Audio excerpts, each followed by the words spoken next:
After passing through Amphipolis and Apollonia, Sha'ul and Sila came to Thessalonica, where there was a synagogue.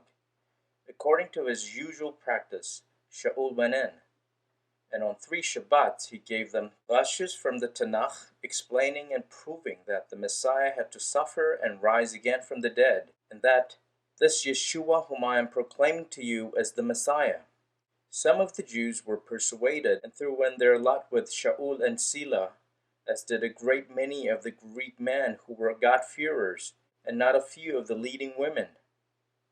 But the unbelieving Jews grew jealous, so they got together some vicious men from the riffraff hanging around in the market square, collected the crowd, and started a riot in the city.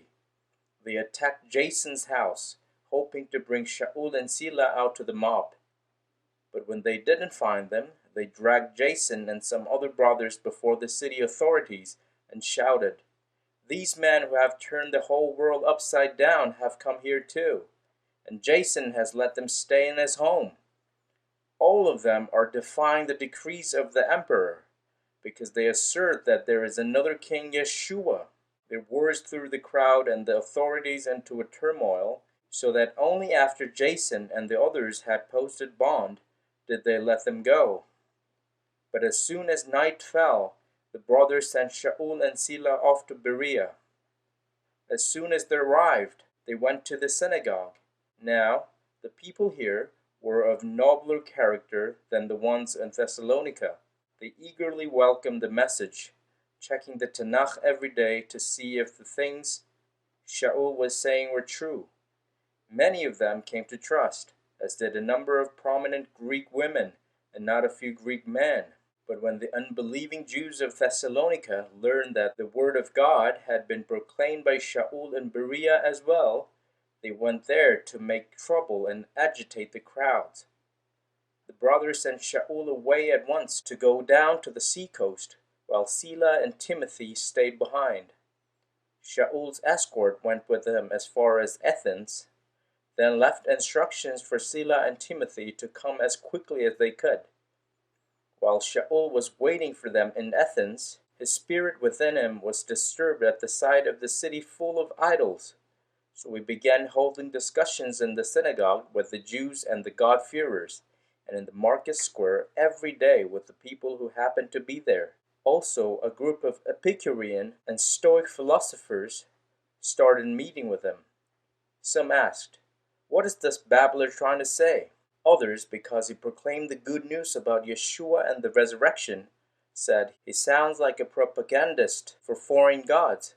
They took and brought him before the high council, saying, "May we know what this new teaching is that you are presenting? Some of the things we're hearing from you strikes us as strange, and we would like to know what they mean." All the Athenians and the foreigners living there used to spend their spare time talking or hearing about the latest intellectual fads.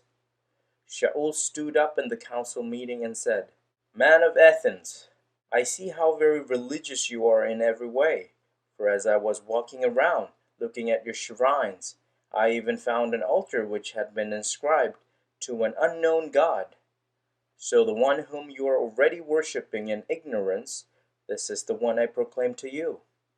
The God who made the universe and everything in it, and who is Lord of heaven and earth, does not live in man-made temples, nor is he served by human hands as if he lacked something, since it is he himself who gives life and breath and everything to everyone. From one man he made every nation living on the entire surface of the earth, and he fixed the limits of their territories and the periods when they would flourish. God did this so that people would look for him and perhaps reach out and find him, although in fact he is not far from each one of us, for in him we live and move and exist. Indeed, as some of the poets among you have said, we are actually his children.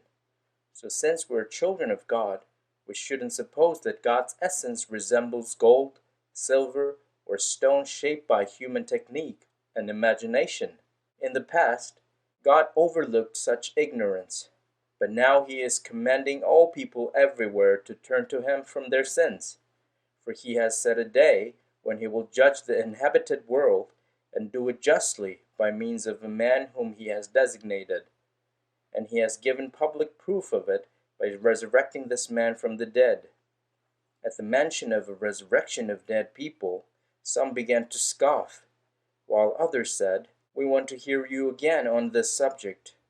So Sha'ul left the meeting, but some men stayed with him and came to trust, including the high council member of Dionysius. There was also a woman named Damaris, and others came to trust along with them.